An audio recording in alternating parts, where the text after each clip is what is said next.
Welcome back, everybody, to the Card Chatter with Refractor Jones and Bobbles and Ball Cards.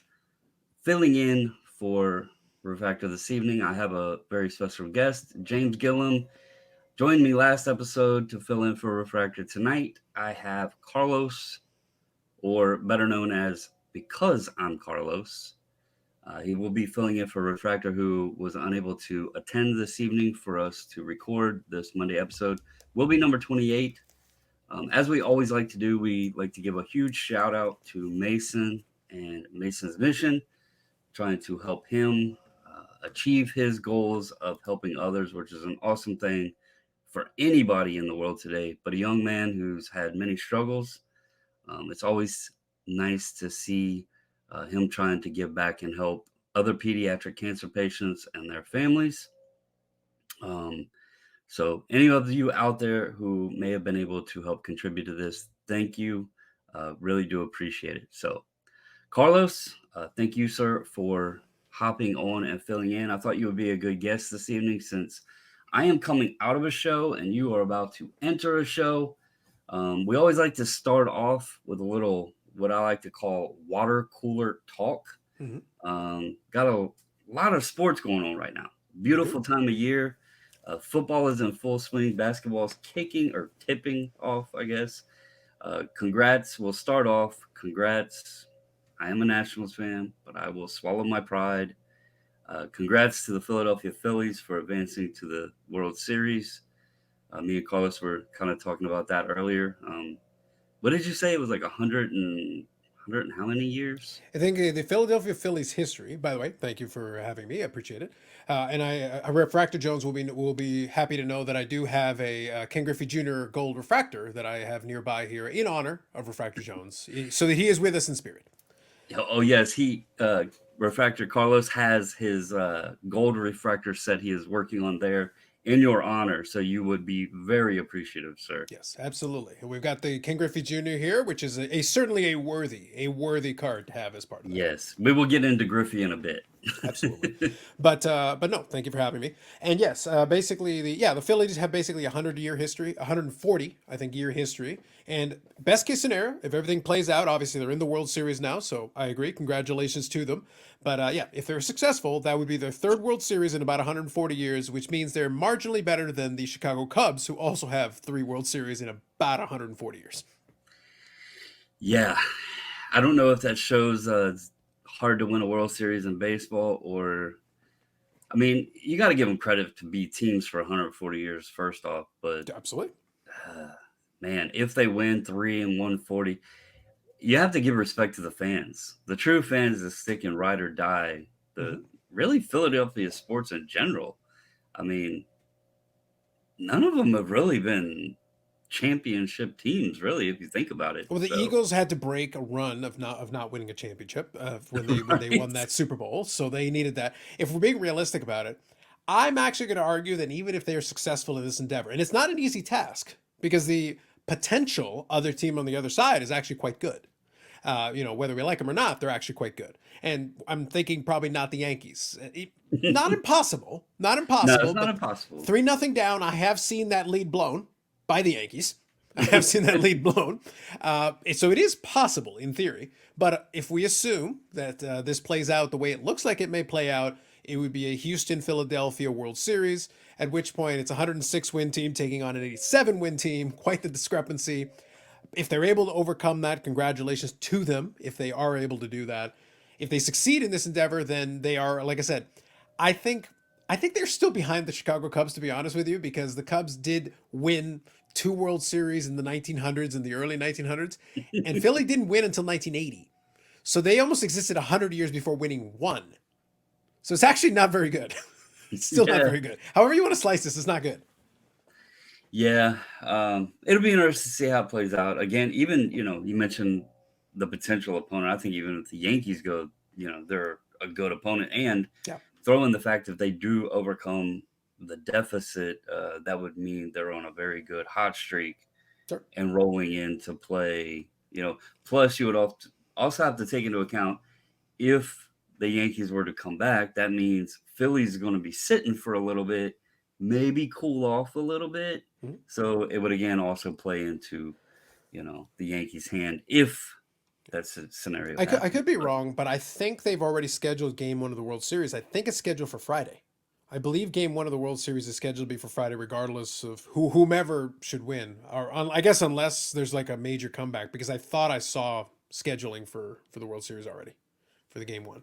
well, yeah, that would probably make sense because then both teams would have a little break period. Yeah. But still, what I was meaning is like the Yankees would be playing along and then roll right into the World Series, Mhm. whereas the Phillies would have a cooling off period of Yeah. sorts. So That's kind of it. Now, if it ends tonight, obviously, then both ended tonight. At which point, then they're both sitting around until Friday.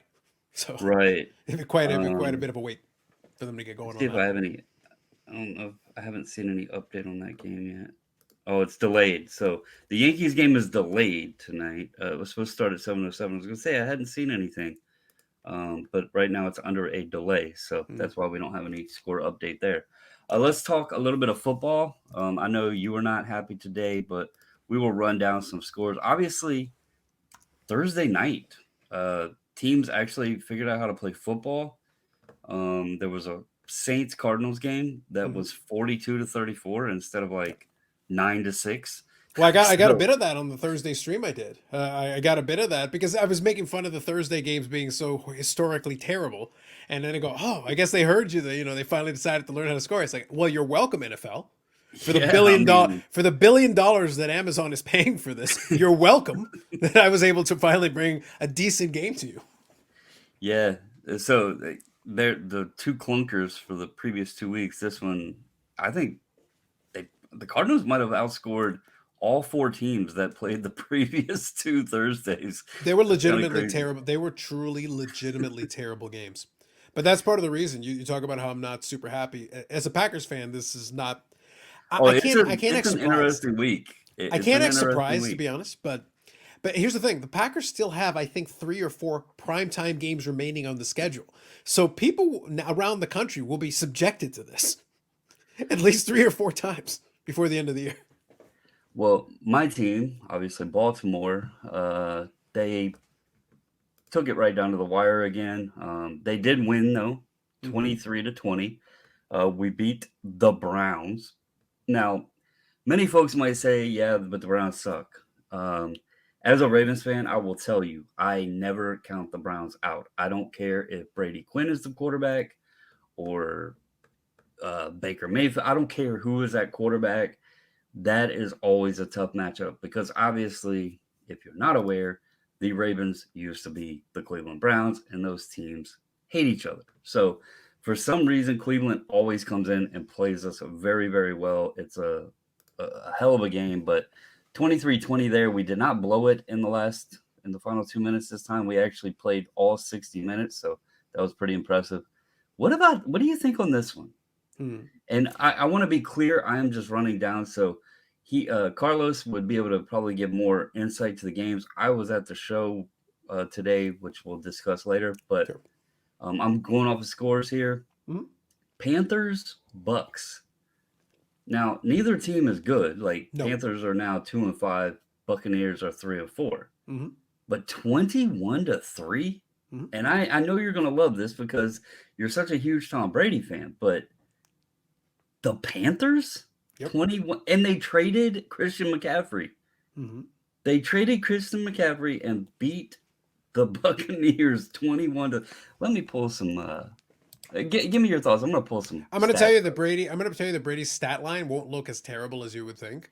And I, as much as it would amuse me to blame him completely for it, that team genuinely is dysfunctional right now. They're very bad. I think I saw snippets, a couple of highlights here and there. I wasn't watching that game super closely because honestly, it wasn't a premium matchup. But I did see that Mike Evans dropped a pretty easy pass ball. There were a couple of ones that shouldn't have been. If you look at it from like the fantasy perspective, you look at the line numbers for like Brady. I think didn't he have like almost 300 plus yards, almost 400 or something crazy? Like I don't remember what the Can, number was. can I interrupt you for Go a ahead. second? Yeah, go ahead. Who the hell is PJ Walker? PJ Walker was actually one of the quarterbacks that came out of the I want to say it was the AAF, because he actually came out of one of those other leagues. I remember watching PJ Walker in one of those leagues play pretty well. And he was able to get an NFL job out of it, which is good for him. I don't remember if it was the AAF or the second XFL. It was one of them. He was able to actually have a decent run in it and then get himself an NFL job, and he just kind of hangs around. But don't sleep on PJ Walker, Bubbles. Don't sleep on PJ Walker. Look, this is the card chatter. Y'all better be investing. And yes, I said investing. Go invest in No, I'm just kidding. PJ Walker is 4 times a better value than Kyler Murray. Joke's on you. He beat the GOAT. He might be. He might be. I mean, think about this. Will Greer is in Carolina, and PJ Walker leads Carolina to a 21-3 victory over Brady. Brady did have decent numbers, 32 of 49 for 290. Yeah. Okay, so it was almost just shy of 300. Yeah, but it was not bad numbers. Like, it was decent numbers. Walker had 177 and 2 touchdowns. It looks like the running game was massive, though. Deonta Foreman and Chuba Hubbard combined 24 carries for 181 yards and a touchdown between the two of them. So, I actually found which one it was. It was the XFL in 2020. It was before the pandemic shut down the league, and he was playing for the Houston Roughnecks, and he led the league in passing yards and touchdowns. So that's where I remembered him from.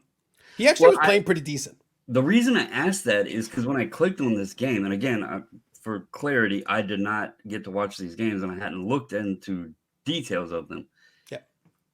I was expecting to see like Sam Darnold manage the game or Baker finally got his head out of his butt. And I click on this and I see a name, PJ Walker. And why would you settle for those peasants when you can have PJ Walker? Come on, man. 126.5 QBR too, or quarterback rating, not QBR. But anyway, there was a surprise for the week. Let's see.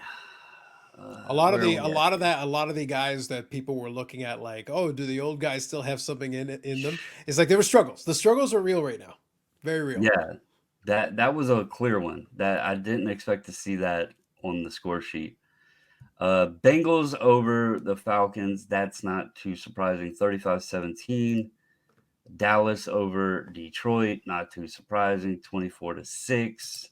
Mm-hmm. Giants. They're continuing to roll. Are they for real, or what do you got to say about them? They were down late. I did see that, and they wound up pulling it off 23-17 over Jacksonville.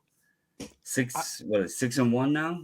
I've seen stretches. I've seen stretches where they look half decent, but the problem I keep running into is they keep running into certain teams where it's like, is the other team any good?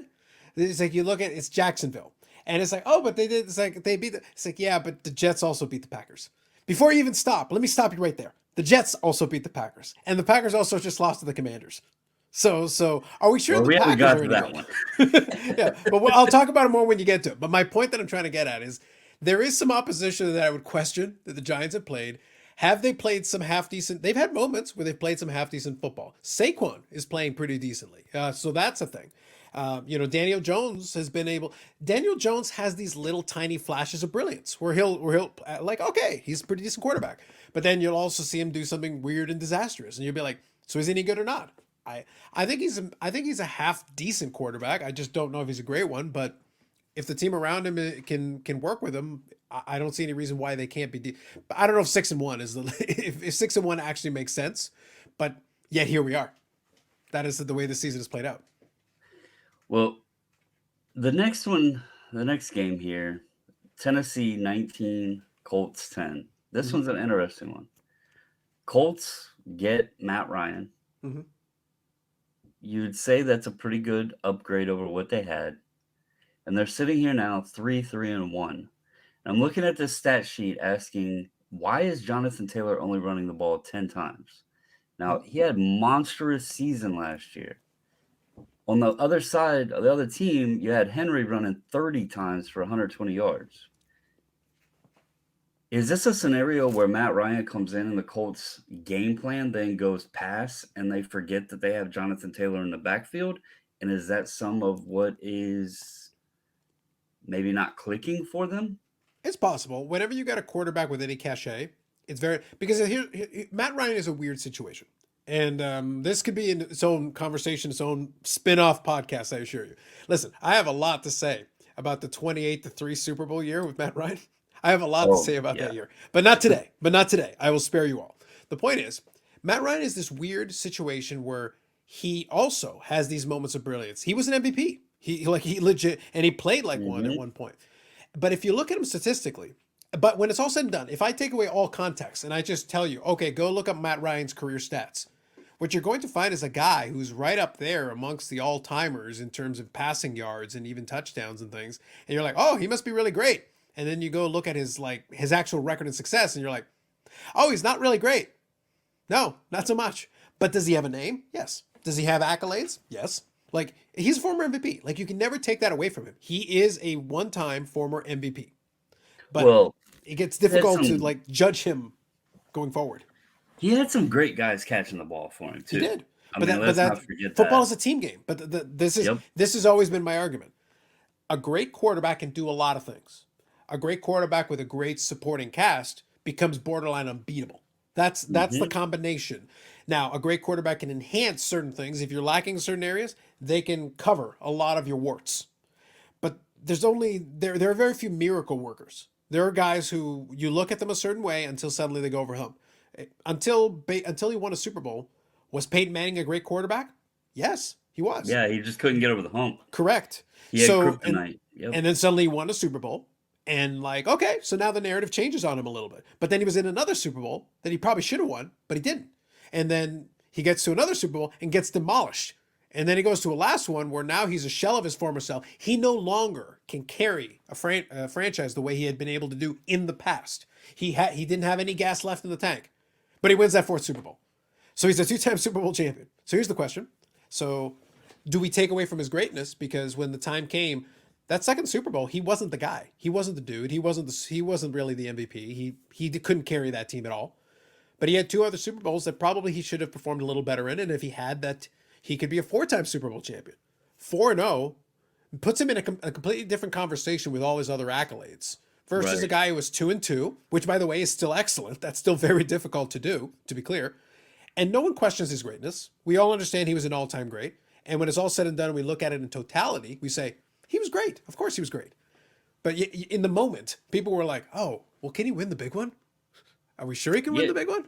I moved to Indiana in '99, and he was all the talk of, obviously '98, the rookie quarterback there. Mhm. So I lived over there during the Manning era, and quite honestly, it's why I started following the Bengals because I got sick of hearing about him. Mhm. But it was fun with the little, combative nature and the rivalry there, and seeing the competition of him and Brady. Even Mhm. though I didn't care about either of the quarterbacks, Yep.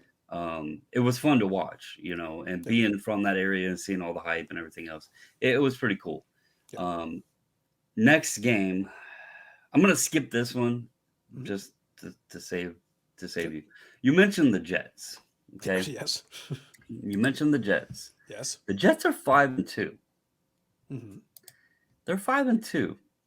They're 5-2 with Joe Flacco starting the season off, Hmm. and now the mama lover Zach Wilson I under was gonna center. say hide your moms. Yeah, they're 5-2. They beat the Broncos today, Hmm. which shout out to Mark Rippon. I've seen him at the show over the weekend. Brett Rippon Hmm. was the quarterback for the Denver Broncos today. At this point, probably a Who, better quarterback than the other one they have right now. well, and he had 225, but he threw a pick. So yeah, But that still sounds better to me. but are the Jets? Let's go on the flip side here. We talked about the Hmm. Giants. Yeah. Are the Jets for real? I mean, you think about this division here. Mhm. One more slip up by the Bills, and the Jets could be in first place. I mean, it are the Jets for real? I feel like this is a very unfortunate alternate dimension we've entered into, where the two teams coming out of that stadium in New Jersey have 11 wins. At this point, I'm deeply disturbed by this It dimension that doesn't we're in. sound right. And to be honest with you, Bubbles, the less we speak of it, the happier we'll all be. Let us never speak of it again. I don't care that it happened. I also want to point out something though. Mm. So this is, the channel is the Card Chatter, the podcast is the Card Chatter. Mm-hmm. Are people realizing yet in sports cards that this money that is being delved into quarterbacks is a touch silly? Because let's face it, Zach Wilson was 16 of 26 for 121 yards. They had more yards on the ground. He had no touchdowns. They had 155 yards rushing and a touchdown. What was the other one we talked about? The team won here just a minute ago. Go back to it. Was Carolina. Yeah, I was gonna say, Carolina was it PJ wins, Walker? Yeah. But yeah. Uh, is the quarterback investing game? Is it because of the flip nature, or is it because people are hoping that someone can beat Tom Brady? Mm-hmm. And I know you hate Tom Brady, but let's face it, 7 What? Super Bowls, What? whatever. I love making fun of Tom Brady. Sorry, that's not what you asked. Sorry, that's not what you asked. Reality of this, like, are we seeing? Because I've discussed this previous weeks when we've run down these recaps, and I've even mentioned in previous weeks, the running game seems to be really important this year. Mm-hmm. I don't know if folks are noticing that, but it looks like teams are, there's still the 300, 400, 500-yard passing games. Maybe not 500, but 300, 400-yard passing games. But there's also a lot of strong running games where the team that you don't expect is actually winning, running the ball. Mm-hmm. Could we start seeing a little bit of these running backs? Or is it because the split backfields, it's hard to say this guy is a great running. Like, we don't have the Emmitt Smiths and the Barry Sanders that we had in the 90s, What's your thought on that, though? Some of these successful teams not really having successful quarterbacks. Mm-hmm. So I think the reality of it is, okay, so there's two angles there's two angles you asked there. There's from the hobby perspective, like people looking at the investing side of it, and then there's the game itself. From the game itself, I don't think we're reinventing the wheel out here. I think it's not a new idea that complementary football can be extremely beneficial. When you look at some of these players, and by the way, that can be for the running game versus the passing game. It can be the offense and the defense. It can be that complementary. It can be either or both, ideally. You take anybody you want. I'll use the Packer thing. It's like Brett Favre was a great quarterback. He could do certain things, but he had weaknesses, like any other quarterback. He has weaknesses. Look, I like to make fun of Tom Brady, but Tom Brady's not a flawless quarterback. When he doesn't have certain things, life gets very difficult. That's part of it. Having a great line in front of you, that's part of it. You need that as part of a complement. If you have anything resembling a running game, that is supremely beneficial. If you have a tight end, somebody that is basically a safety blanket, where if all else fails and breaks down, you can throw the ball away really quick and maybe get 3 yards. It doesn't matter. That's positive yardage. Instead of taking a sack, you get rid of the ball, you get 3 yards, and there you go. Having that is a luxury. Give you a historical example of an all-time great quarterback. Again, I used the Peyton Manning example earlier. Let me use a different one. John Elway was a great quarterback who got to the Super Bowl a whole bunch of times and failed and failed and failed and failed and failed over and over and over again. And all of a sudden, at the tail end of his career, suddenly he won 2 Super Bowls at the end. What happened? He got a running game. All of a sudden, he had a running game, which meant even though he was no longer in his physical prime, he could no longer do some of the things physically that he could do previously. He was still savvy. He could still complete passes. He could still do what he needed to do, run an offense. But you gave him Terrell Davis, who could do certain things that suddenly opened this thing up. So now we're fearing Terrell Davis, and it meant John Elway. Okay, so you're saying I don't have to throw for 350 yards for us to win. You're saying that I can throw and make some important passes and hand off the ball to this guy who's great, and he'll do his job. And between the two of us, we'll make this work. And the rest of the team's really good. And we've got Shannon Sharp, and we've got all these other great players. I was just getting ready to mention him because you mentioned the tight end as the safety net. 100%. Sharp was one of the best. He was a great tight end. So there's no magic. The thing about football is that football is not a simple sport because there's a lot of moving parts. There's a lot of schemes and a lot of things being worked out. But the concept's simple. Balance. Basically forcing the other team to guess what you're doing. The less one-dimensional you are, the better a team you're going to be. Well, as far as the quarterback is concerned, look, you can win a Super Bowl. Trent Dilfer is a Super Bowl champion. not because he Hmm. was a great quarterback at that moment. By the way, Trent Dilfer wasn't a horrible quarterback. He didn't get drafted to the NFL because he sucked. He got drafted to the NFL because he had some talent. But was he ever going to be a transcendent quarterback that was going to lead the league in offensive category? No, he wasn't. He also started his career in Tampa Bay, and he was getting murdered and destroyed. By the time he went to play at Baltimore, they didn't need him to be John Elway or Dan Marino or Joe Montana or whatever. It's like, sir, your job is to do certain things well, complete some passes when the time is right, hand off the ball, and be a game manager. If you can manage that, you, sir, are about to get yourself a Super Bowl ring. And guess what? It worked. And that defense was great. And that is what made that team work. But Trent Dilfer is a Super Bowl champion. And by the way, deservedly so. He did his job. His job was to do his job. He did it. And that's all you needed to do. And that's happened. In the 80s, when the Washington Redskins back then won Super Bowls, it was three different quarterbacks. They won three Super Bowls with three different quarterbacks. It's funny, like everybody you're naming, it's kind of interesting because at Chantilly this weekend, all of those guys were there. Yeah. Terrell Davis was there. Yep. Uh, Seisman was there. And Ripien. And Williams Rippon as well. was there. And Williams. And Doug Williams was there. So But it's I like want you to you're think naming about all that, these though. guys, and I'm like, hey, they were all By the there way, this weekend. but do those three quarterbacks seem similar to you?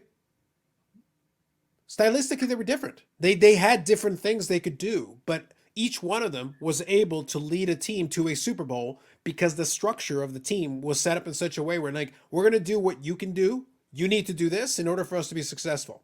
You need to do this in order for us to be successful, and you need to do that in order for us to be successful. All three of you have rings. Well, I'll be honest.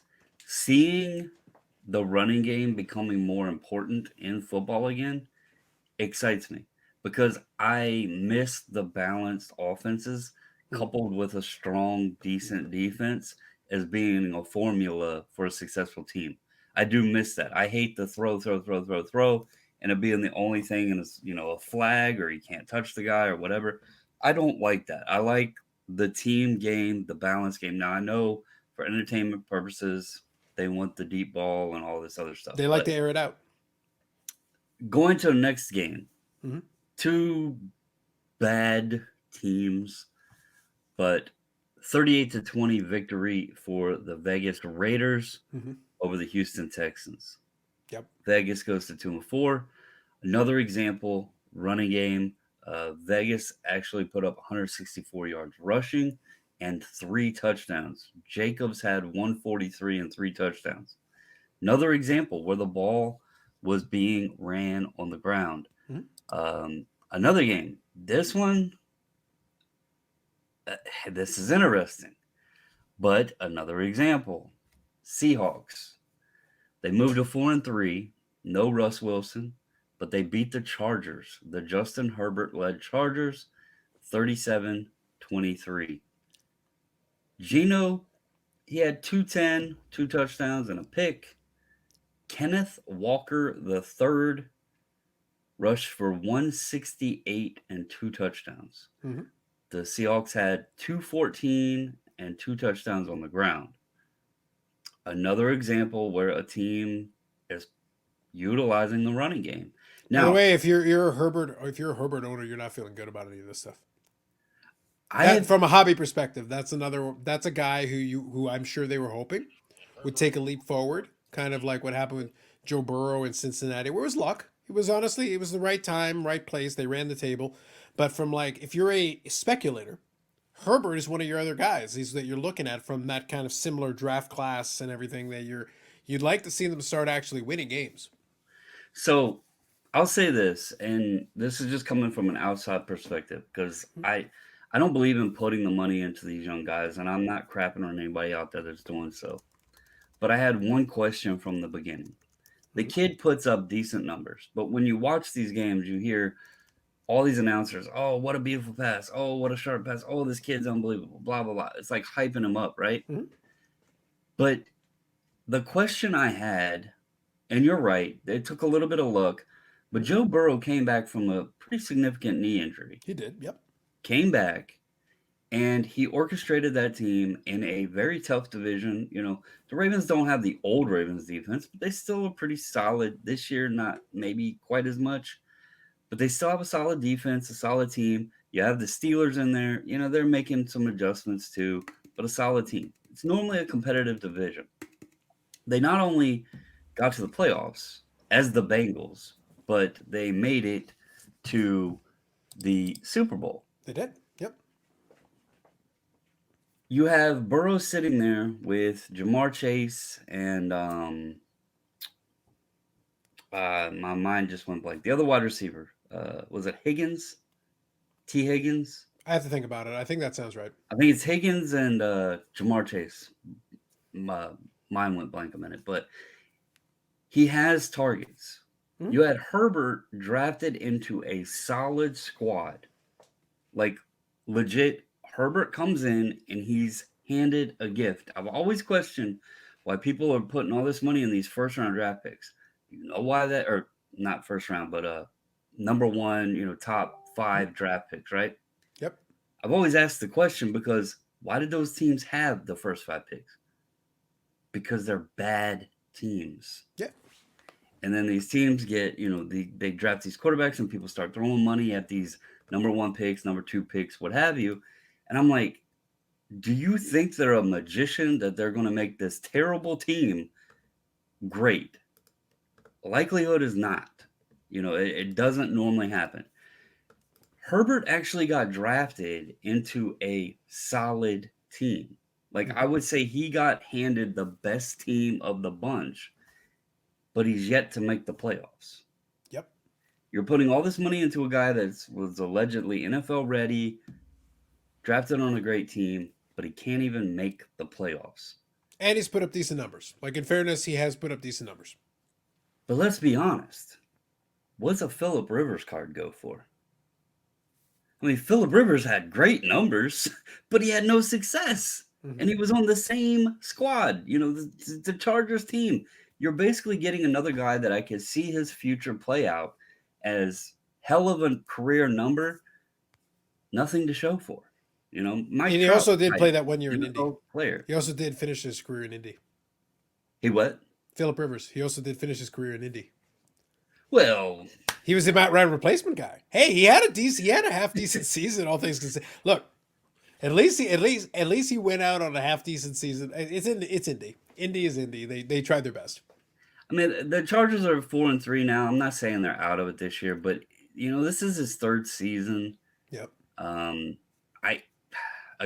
If So hashtag no invest for you. We're out on Herbert. No, I'm staying away. Like, Right. Even if I was in that area, I would be putting that money somewhere else. Yep.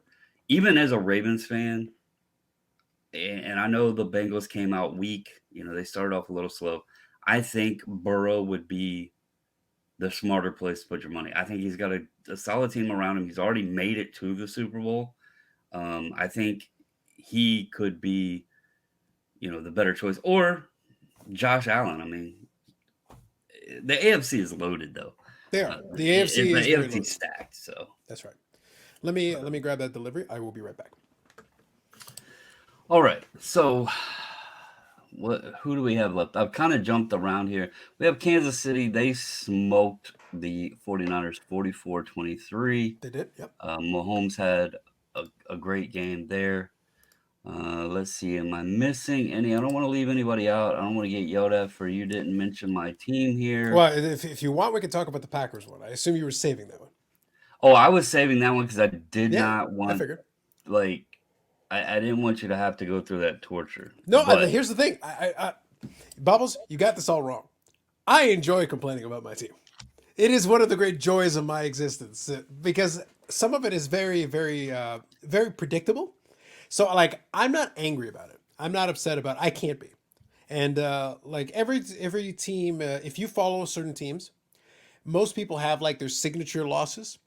And I want to say it was the 2015. I want to say it was 2015 NFC Championship, the one against Seattle, the one where they were leading late and then they muffed a punt. They did all kinds of really stupid.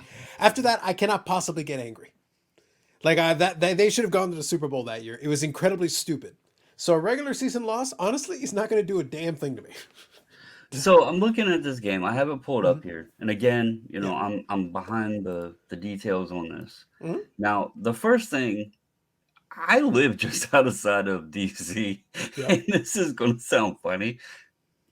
I didn't realize Washington had won 3 games this year. Yep. Hmm. I did not realize that. So, surprise here. Yep. But even further surprise, this one is going to ruffle feathers. I know how the fan base is around here. Hmm. I did a video of it, I think last year, probably about this time during the season. Um, Washington fans love this kid, Taylor Heineke. They Yeah. love the kid. They have wanted him to take the starting position. Carson Wentz may have lost his job with this because I don't know that the fans would accept him coming back in as a starting quarterback. Um, Healthy, whatever. They love Taylor Heineke. Now, without seeing what actually happened in this game or how this all played out, I'm going to throw this out here because, again, it's another example. Hmm. Green Bay ran the ball 12 times Yep. Hmm. for 38 yards Yep. against Washington. That makes 0 sense. Yep. Washington ran the ball 38 times for 166 yards. You could say Heineke played well, but statistically, he's very similar. I mean, you got to give him a little credit. He has similar numbers to Aaron Rodgers, but Hmm. he didn't blow Aaron Rodgers away on the stat sheet. It was 20 for 33, 201, 2 touchdowns and an interception. Yep. Rodgers was 23 to 35, 194, 2 touchdowns. Can I offer you a piece of context that'll also help a little bit with that? I don't remember the exact number, so don't quote me on the exact number. But in the first half, when the first half was ending, the two teams combined for, I think it was 87 yards passing for Ooh. both teams combined. The aerial offense, terrible for both teams. Absolutely horrific in the first half. And they played at Washington, which the weather was nice here today. Mm-hmm. Yep. They Very absolutely weird. could not generate anything resembling any kind of passing offense. And to your point, like you said, the Packers did not implement the running game at all, which is something that even the coaching staff has said repeatedly. Oh, we got to get him more touches. That's on you. You're the coach. Call a running play then. I do see your defense. The Packers defense did score a touchdown on an They did. interception. They did. So that made the game It a made little it bit look better, better. honestly. It made it look better.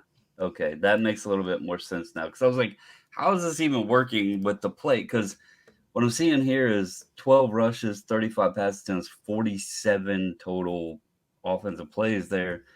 And then I go over to Washington. I'm like, well, they had 71 offensive plays. What the hell was going on here? So that makes more sense that there was an offensive or a defensive touchdown there. Indeed, But there was. Yes. anyway, I think the moral to the story is a lot of bad teams are performing with good records.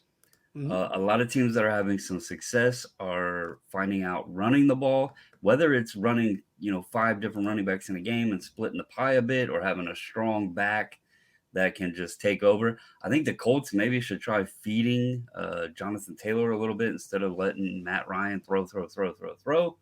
But, I'm not the offensive coordinator out there, so I have no say so in it. Can I make a not so hot take that sounds like a hot take, but it really isn't? I actually think with the games that I've watched from not just my team and a bunch of other teams, I actually just think the football's been bad. Like just flat out bad. Like yes, it's good that some of these teams are using the running game and everything, but they're using the running game because frankly the offenses aren't working. There are Yeah. teams that can generate points. There are teams that can legitimately do that. But there's a lot of teams that it's like, actually y'all kind of suck. You're all Well, kind of terrible.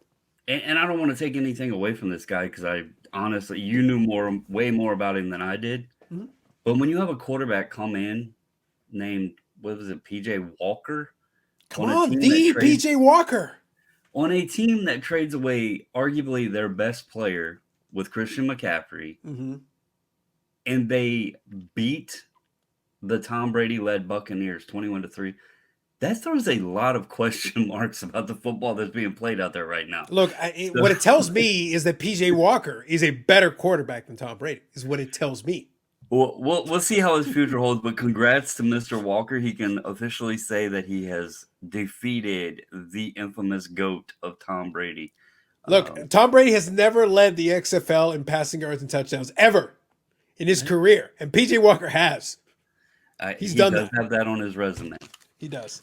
But anyway, there's a little sports rundown for your Monday water cooler talk. Let's get into some card talk since this is called the Card Chatter after all. I am coming out of the Chantilly Show weekend, and I know you are prepping up to head into the expo. Is that this weekend or 2 weeks? No. Thankfully not. I had COVID just this past weekend. It would be terrible. No, the that'll be coming up on it's the weekend of the 11th. So it'll Okay, be so yeah. So about it's 2 weeks away. yeah. So I've still got a little bit of time here. I get a chance to heal up. So my timing actually is not too bad. There's Yeah, never a yeah. good time to get sick, but if you're going to give yourself a little bit of a buffer to get better. So yeah, it'll be coming up here in a couple of weeks, and it'll be the weekend of the Thursday, Friday, Saturday, and Sunday. Okay, cool. Yeah, I knew it was coming. I didn't know if it was this coming weekend, like 1 week away or 2 weeks away. So Yeah, that would be we got awful. about Like two right weeks. now, it would be very bad if it was this weekend. Right. So I shout out to if anybody watches or listens to this. I keep saying watch, but anybody listens to this podcast and you watch the other channel, shout out to all you guys. I have never really done much vlogging or video style content for the CSA show. I'd normally go, come back, give my takes, show my pickups, voila, what have you, right? Mhm. This show, I had a lot of fun. I had discussed it. I wasn't really targeting much. I didn't have anything on my radar that I was really going after. I went up there with a plan, some things I was looking for, or players I was looking for. But other than that, I took the time to film, tidbits here or there, piece all the, stuff together, helped me a little bit with having fun trying to learn editing or, adding the music to whatever. But shout out to everybody that watched it because this has been some of my best viewed stuff ever. So I really appreciate that. And I'm glad, folks that have commented and everything seem to have enjoyed it. So I'm really thankful for that because I didn't know how it was going to go. It might have sucked. But anyway, the show itself, I always love Chantilly. And we've heard these conversations heading around. I was trying to be optimistic going into Chantilly. Mhm. I thought, all right, it's a different type of show. You have vintage, you have modern, you have ultra modern. You have some old school dealers, mixed with a few other type, newer dealers or what have you. But I thought it was going to be a pretty strong show, contrary to what, the vibe's been out in the open space of other shows. Like, the Vegas show and all that, people talked about how terrible it was. You have great autograph guest list. All three. Well, Ovi was there Friday. Saturday had a massive autograph list, and today was even stacked. We had Pete Rose there today, Ricky Henderson, Mike Tyson, William Shatner. Like great autograph guest list. Mhm. Right. The attendance was strong, Yep. but I see what people are talking about. And I don't know what the solution to this is going to be. I don't know why it is playing out. I've never seen it this bad. Mhm. I normally do not like to criticize dealers and what they have their cards priced at because I know sometimes dealers price a little bit high with the expectations people are going to try to talk them down. So I usually expect that. But I am seeing stuff like I seen stuff over this weekend I could not believe. We're talking like 2x recent sales. Mhm. And then when you explain that to them, they just didn't even want to negotiate. Mhm. I actually had a dealer tell me that he was into it. He was into the card for this amount, so he couldn't sell at what the recent sold was for. Have you ever heard a dealer like legitimately just say, well, I paid too much for this, so now if you want it, you have to pay what I paid for it? It's basically what he was saying. Mhm.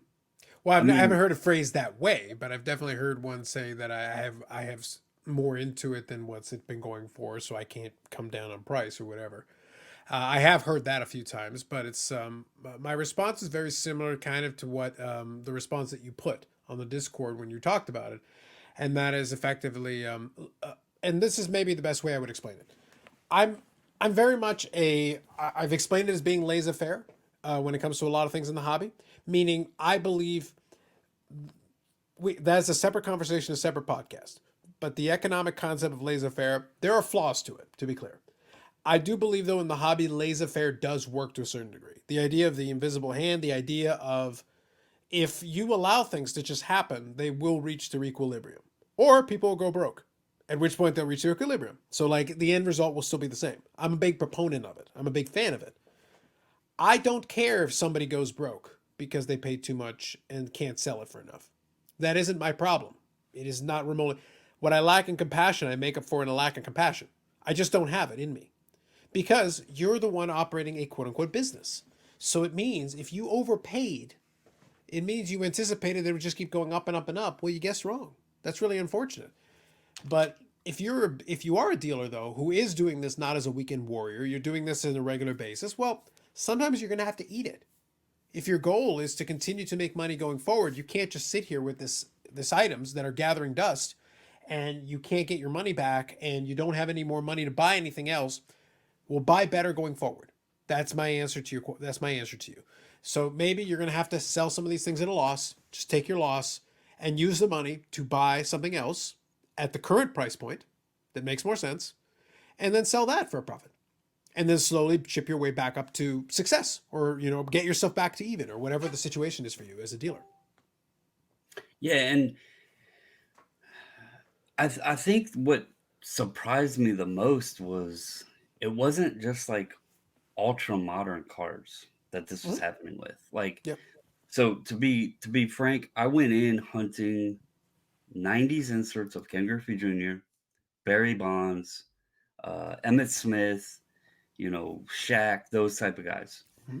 The guys I like to collect. I've said I wanted to stay focused on my stuff, the stuff I liked, and I went to the show, and that's what I looked for. I didn't veer off, just looking for stuff to buy just because. Some of the stuff that I'm talking about was like the way they were priced and what the dealers were saying. It was like King Griffey Jr. stuff, and Mm-hmm. I'm thinking to myself, like, now how did you pay that much? Because knowing the Griffey insert market, like it's not like it's dropped. It might have softened a little bit, or prices will fluctuate, here to there, sale to sale, but it's not something where it like that I can remember people paying these massive high prices on that they're down, 50, 75%. So I don't know what this guy was even doing, like where he was at buying high on some of this stuff. Mm-hmm. So that was one interesting thing. I will also say dealers that, like you said, they're long time, they know what they're doing. They've been doing this for a while. Yeah. I talked to many of them. They said they had a great show. Mm-hmm. And my response always was, well, you must have your stuff priced right, Yeah. because that was the key. Like there's a lot, and again, I keep saying that I'm not trying to ever be insensitive to this topic because I know people are struggling. But I'm thinking, and I talked to Black Jaded Wolf while I was there too, Okay. and I keep hearing the economy is the issue with the hobby right now. But I've been questioning, is it the overall economy or is it the hobby economy?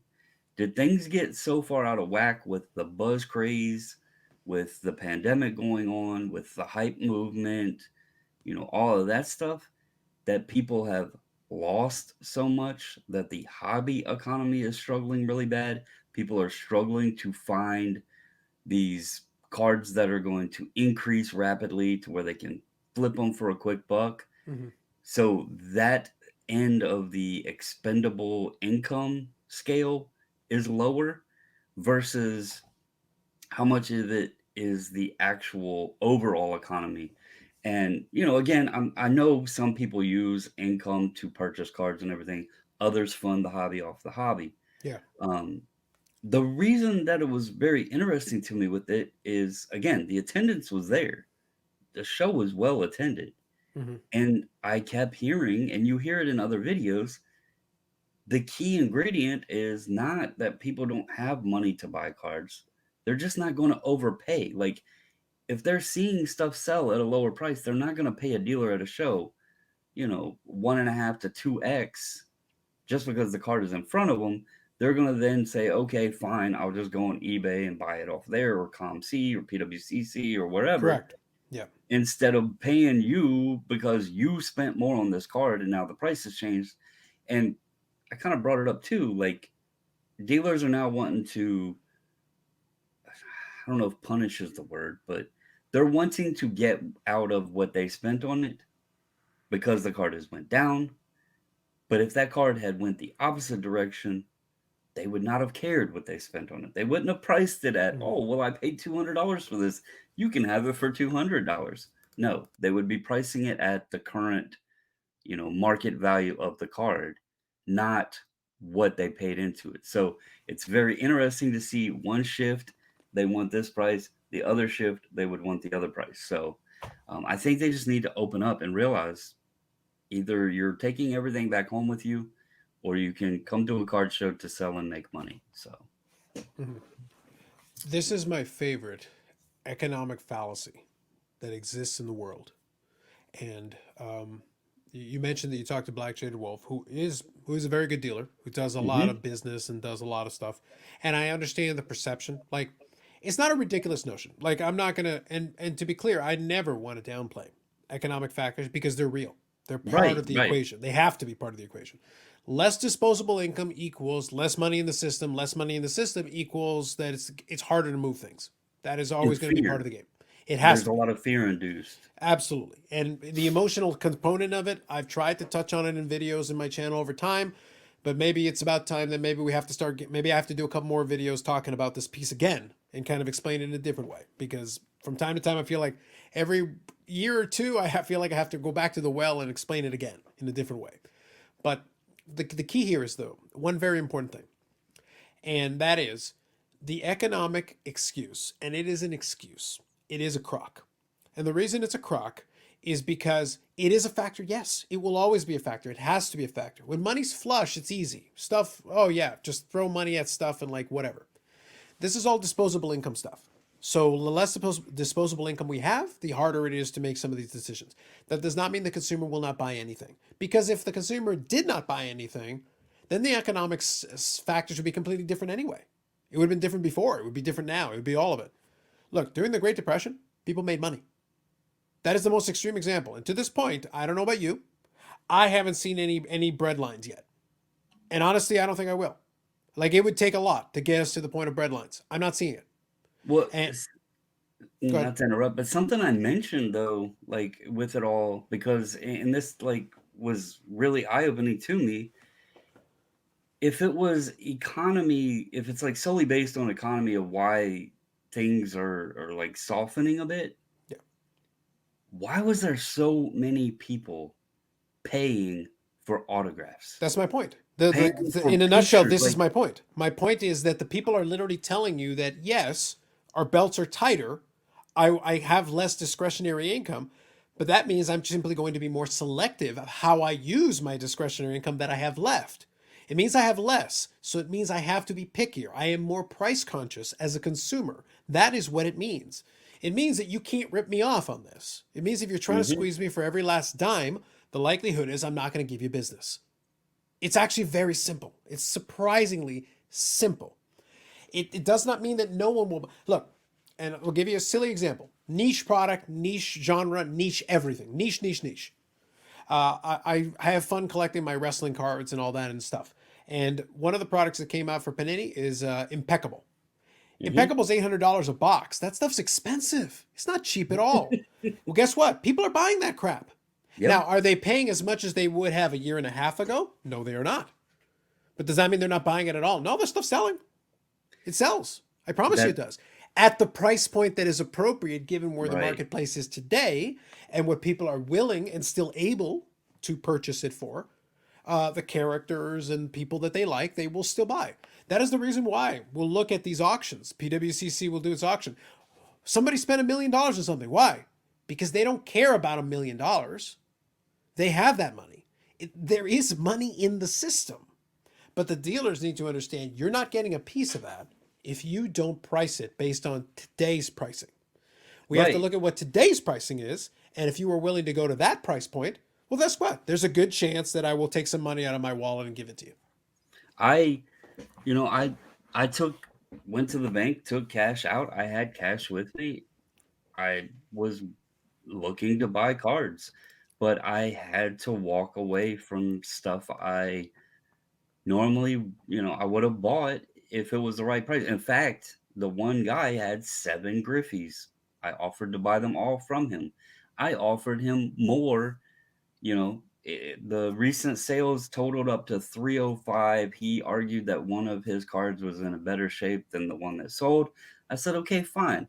I'll sweeten the pot up for you. I'll give you 320 for all of them." He was wanting 500 for 7 cards that I priced out that equaled 305. I can't do that. The 2 I bought today, the Bowman's Best Atomic Refractors, they had price tags of 150 and $100. Mhm. Those cards recently sold for 80 and 57. I got them both. I got the dealer finally down to 150 for both of them. So I basically bought one, got one free. Mhm. I was okay with 150 because I figured at 137, throw in some shipping, taxes, what have you. Fine, I'm around 150 You're about anyway. even. You're about But even to where you should yeah, be, give or take. and so I was like, I'll do 150, whatever. I watched a deal. I was not a part of this deal, but I was at a dealer's table when it happened. A guy bought 2 cards. The sticker price of the cards were $4,400. One was a $3,600 price tag. The other was an $800 price tag. The buyer came in at an offer of 2,800, which was probably a pretty reasonably fair offer. They wound up agreeing at 3,100. Now think about that a second. The sticker prices were $4,400. And to get a deal done, the guy had to go up $300 off of what he wanted to be at, but he still saved $1,300 on 2 cards. Mhm. It's just not like that's 25% essentially Mhm. right there that he had to get the guy to come off of to even make the deal make any kind of sense. So I it's tough. I will say, hopefully the expo is better. There was a good amount of hockey at the show, more than I've normally seen. But my wife, who went yesterday, Saturday, um, she was looking around and she found a nice Jason Robertson patch auto from Black Diamond. Mhm. And she texted me asking me if I wanted it. And she said, even that guy, she's like, he had 350 on it, but I was smart. And shout out to my wife. Sometimes she's people won't negotiate well with her. Mhm. I guess because she's female or what have you. I don't know. And she gets frustrated because she feels like people think that she doesn't know what she's doing. So she stepped away for a bit, looked the card up. She found a price on it, went back, was like, "Hey, are you firm on this?" She said the card was only about $150 card. He Mhm. had 350 on it. So that's kind of what we were seeing there. I bought less cards than I've ever bought at Chantilly. Ever. I spent a total both days of $178, and $3 of that was at the concession stand to buy a drink. So $178 is for 3 days at the show. I have never walked out of there. Now, normally I make deals, using other cards. I didn't even bother with that Mhm. because I knew if they were trying to sell too high, they were going to try to buy too low. So I was like, screw this. I'm not even going to mess with it. Um, Value boxes, I'll tell you too. Hopefully the expo is better. Value boxes, the dealers got slick. They were doing a lot of $5, $10 boxes and price as marked, and they were filling them up, but the $10 boxes had like $3 cards in them. So it was like they might have had a $1, $3 box, and they were like, "Oh, well, we're going to change that to $5, $10." And so even when I was digging through those, I was like, I yeah, I'm not gonna find nothing in here that I'm willing to pay what they're asking for. Mm-hmm. So it's very interesting to see like a topic, and I don't know if you ever get on there, but I mentioned this in the Discord too. I don't know if this is part of the problem or not, but I heard several times over the weekend dealers talking about purchasing inventory for whatnot sales. Mm-hmm. Right. I never follow the whatnot stuff, so I don't know how strong sales are on there. Maybe that's why they're pricing higher. Maybe they're thinking, okay, I can sell this on whatnot, or I can do repacks or whatever. I don't know all the different lingo they use on there, but I was hearing a lot of conversation about whatnot. Um, I don't know if that's inflated, like if the prices are stronger there, and that's why they're not willing to negotiate at the show or what. But just for any listeners out there, be advised. Apparently, Whatnot is getting strong sales if you're selling on there, from what I'm hearing. So, If you have a decent sized audience, sure. But I think like any other marketplace, it depends on how many eyeballs you have and how much money they have. Like that's the reason why I went and I took a second to make that kind of point about the whole economic factor of it. It is, and I want to reiterate, I'm not downplaying it. I'm not pretending that the economics isn't a factor. Yes, it is, exactly, 100%. yeah, It totally is, and it deserves to be acknowledged and mentioned. But it is used as a cop out. It is used as an excuse a lot of times, because what happens is when there's less money in the system, you have to adjust. And this is economic stuff 101. Like this isn't like complicated economic stuff. This is a supply and demand curve. You look at the demand and go, oh, demand is down. Okay, well then that means you're going to have to start ratcheting down the cost. You're going to have to start ratcheting down the price. If you refuse to do that, well, demand is down and your price is high. Well, guess what? You're not selling it today. right, It's really simple. Like it's actually that straightforward, that simplistic. As a dealer, if your goal in life here is to move inventory, churn, unless you just want to have a museum and show off all the stuff, the neat stuff you got, hey man, congratulations. You asked about Expo. I genuinely believe there are going to be a lot of dealers who are going to find it a very frustrating time because a lot of them are very comfortable and used to pricing things a certain way. Historically, in the past, dealers at Expo are not necessarily like great at prices ever, really, under any marketplace. The last one, things were already in the process of slowing down, pricing wise, and in terms of the economic factors. We were already starting to see a little bit of that adjustment happening. Some of the dealers really couldn't adapt. Some of the dealers really didn't adjust. But I still was able to find things, but yeah, I had to get a lot more creative. And this is at last Expo. This is almost 6 months ago, 4 or 5 months ago now. But even at that point, what I started doing, my trick at that time was whatever deal I was doing, I would toss something else in as a freebie to make the pricing make more sense. So by throwing in that extra item or that extra card or whatever, or blaster or whatever the case was, I tried to make it a more viable transaction. That worked for me to a certain degree. I don't know if that's going to be necessary this time around, or if it's just going to be a case where it's going to be looking at a lot of stuff because they just didn't adjust their prices and they refused to negotiate very much on those prices. So I had to be creative and come up with ways to make it more interesting for me as a buyer so that it could work. But otherwise, especially with this one, I'm not going to necessarily. I'm not bending on this. I'm on the end of it where I'm very rigid. Like I have a price point that I have in mind. I have certain items I'm looking for. I know more or less what they're priced at today and what they should go for today. And if you want to do the deal, this is what the price is going to be. If you want the cash out of my pocket, that's what it's going to take. You're going to have to kind of reach that number. And if you can't, hey, fair enough, no problem. It's going to be very interesting. But I think that is going to slow things down a lot. I think there are going to have to be a lot of people are going to have to get really creative with trades if they want to try to make some kind of deals work. But that's why I say, like, I don't think it's a good idea for some of these dealers to keep that in their mind. Because even when I bought some stuff without actually needing it for my collection, I could still buy some stuff at a price point that allowed me then to go immediately flip it because I could get the price point that I wanted. But it was drying out compared to normal. Usually, even last show, I was seeing much less of that. I had to work a lot harder to make certain deals work than in the past. I expect that to continue and maybe even get more pronounced this time around.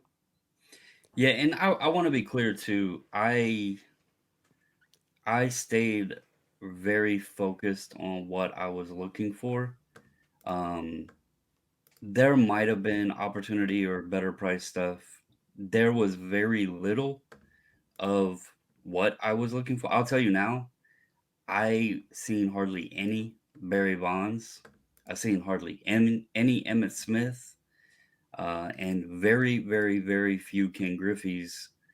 And the ones I did find, people like felt they had a bar of gold. So maybe that was the problem. Like the stuff I was looking for, maybe that's what people are holding. I don't know. Um, but I wasn't in a room by myself because I mentioned this in my video that I did on the recap here. If you're at a table and like you sit there and go through a value box, it's going to take you a few minutes. You pull out a stack, you look through it, whatever. You can hear conversations around you. You don't have to be a part of them, but you can hear and take in like what's being talked about and hear things and stuff. And I heard it all weekend. Like, and it was adults, kids, everybody. Like, I heard a kid say, "I really wanted that card," but kids aren't dumb. They're not dumb.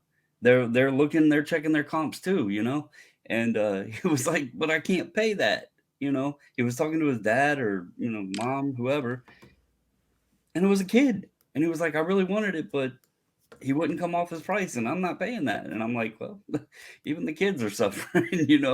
Um, I'm curious to see if like how long this will last, and I really would like to know why we're at this point. Like dealers being overpriced isn't new, but to this extreme, I don't know that I've ever intentionally seen dealers be this wacky with their prices.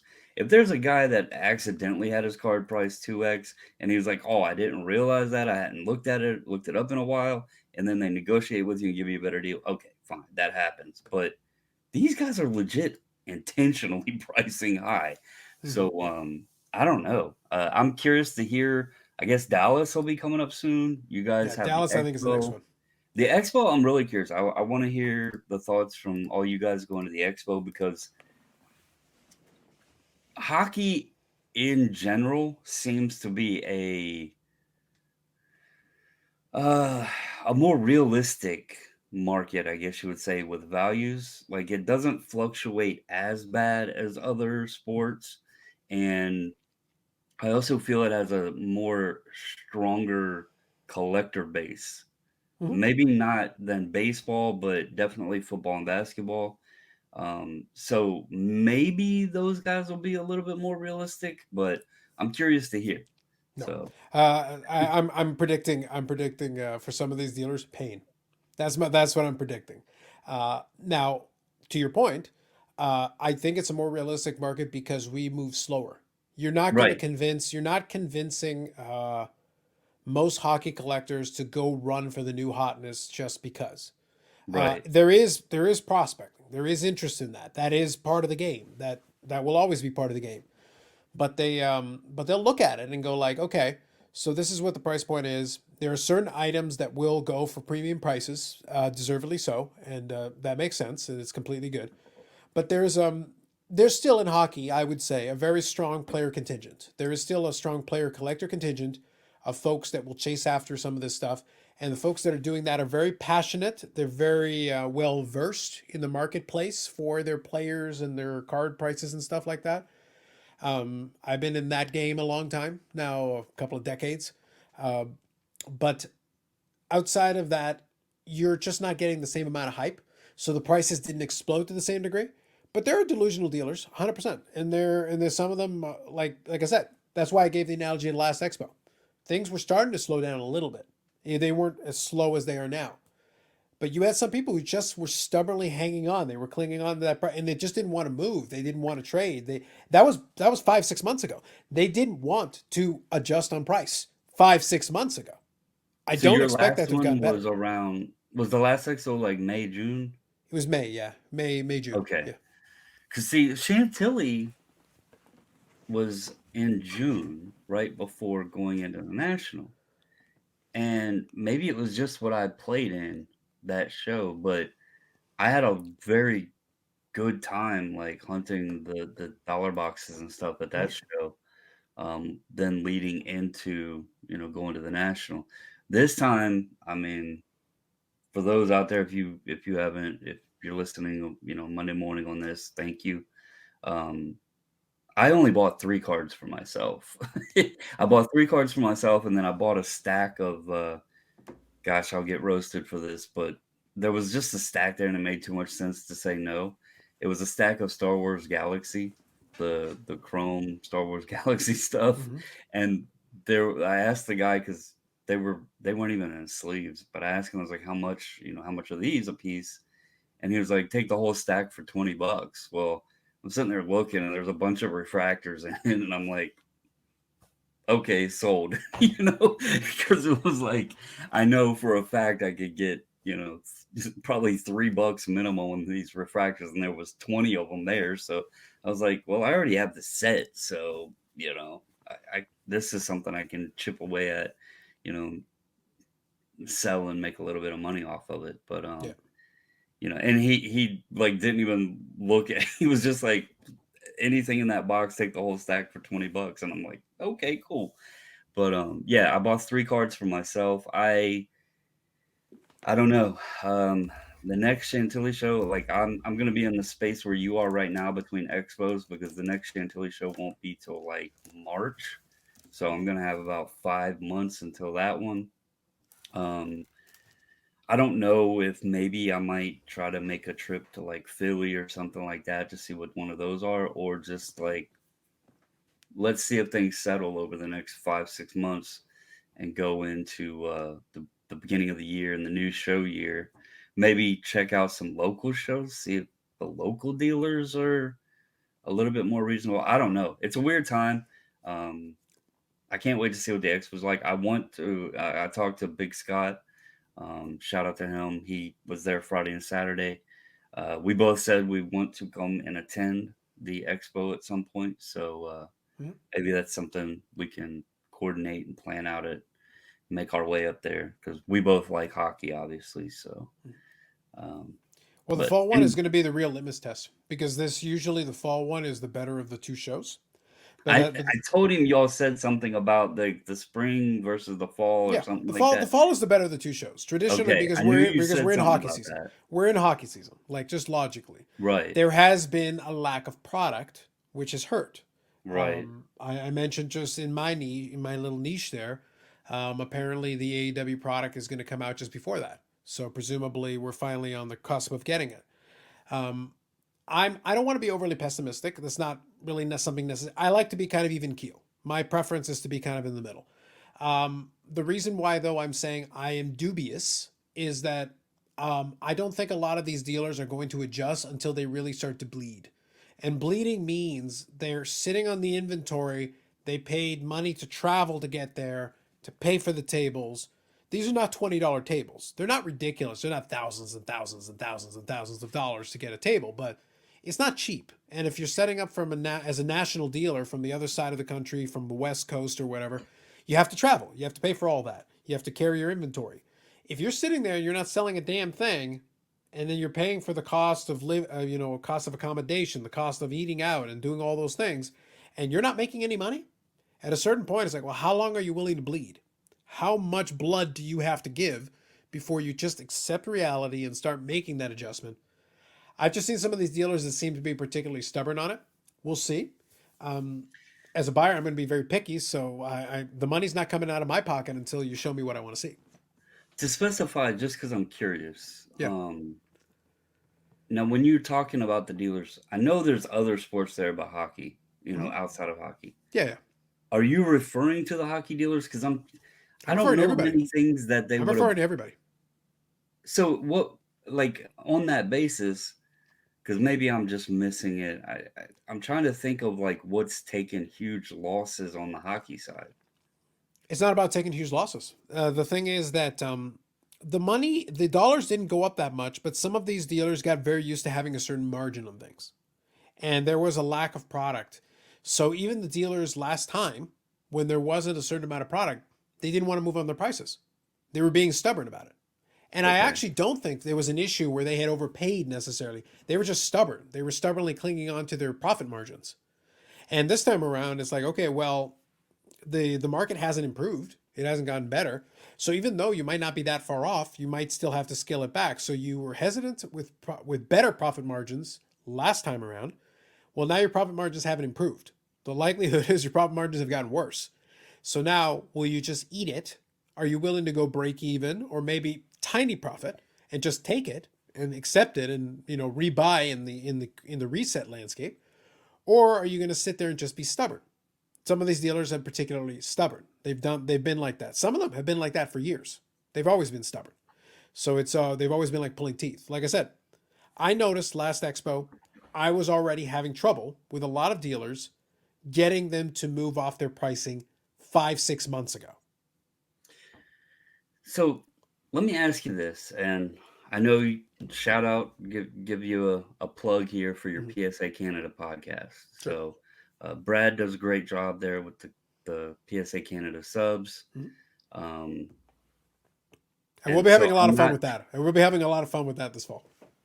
I'm not trying to get you into like to put you in a corner to ask a question Mhm. that could go against the PSA narrative.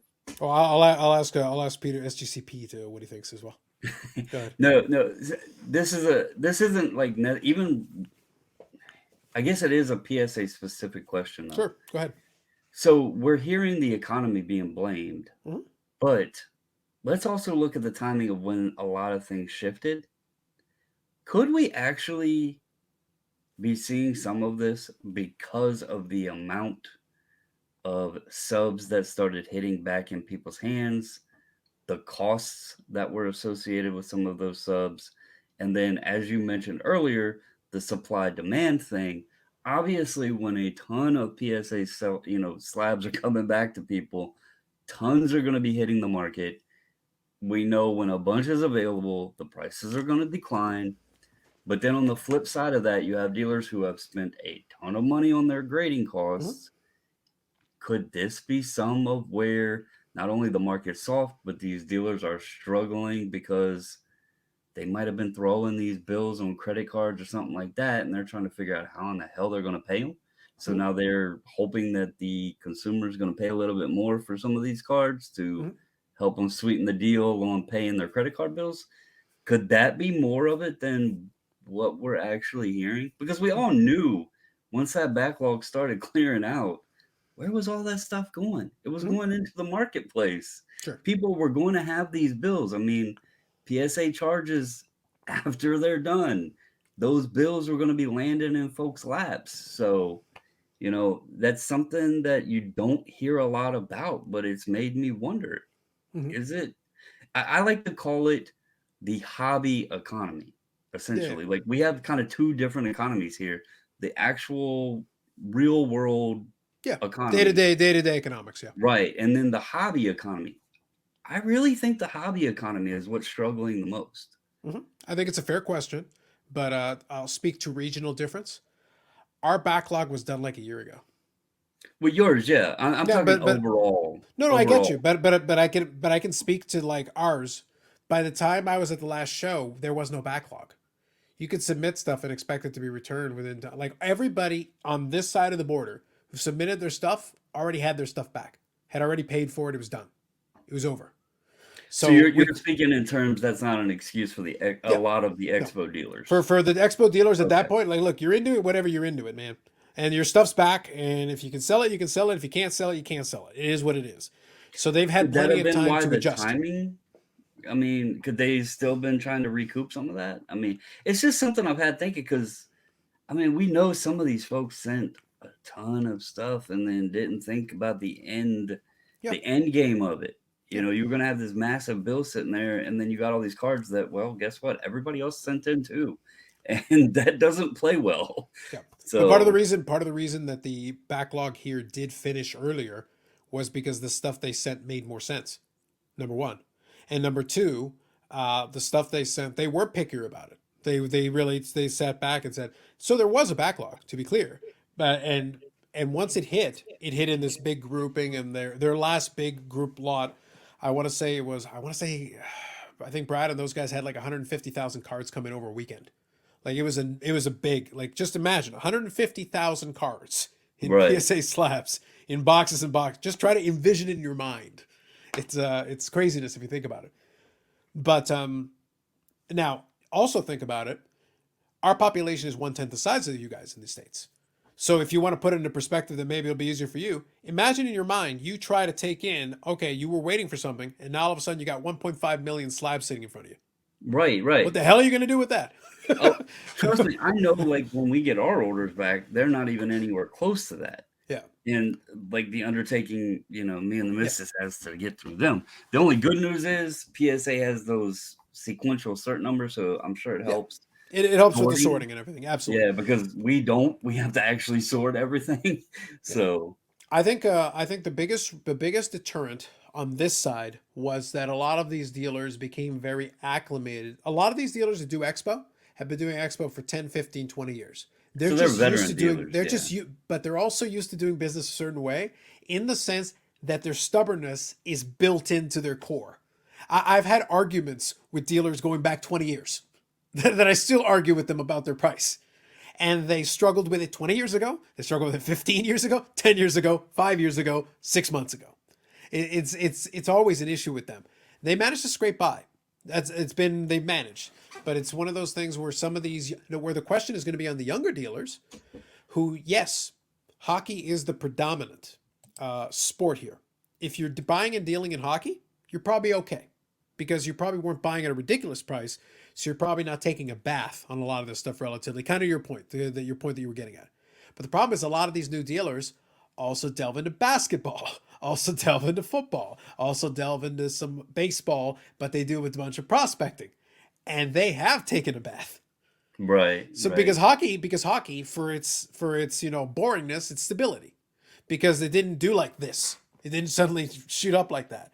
As a result, you're not going to make a ton of money on it. You'll buy the right. card for $100 and maybe sell it for 130, $140. And that was, if everything went well. And it was, but you could consistently hope for 15, 20, 30% profit margins, and just keep rolling over that inventory, and keep going that way.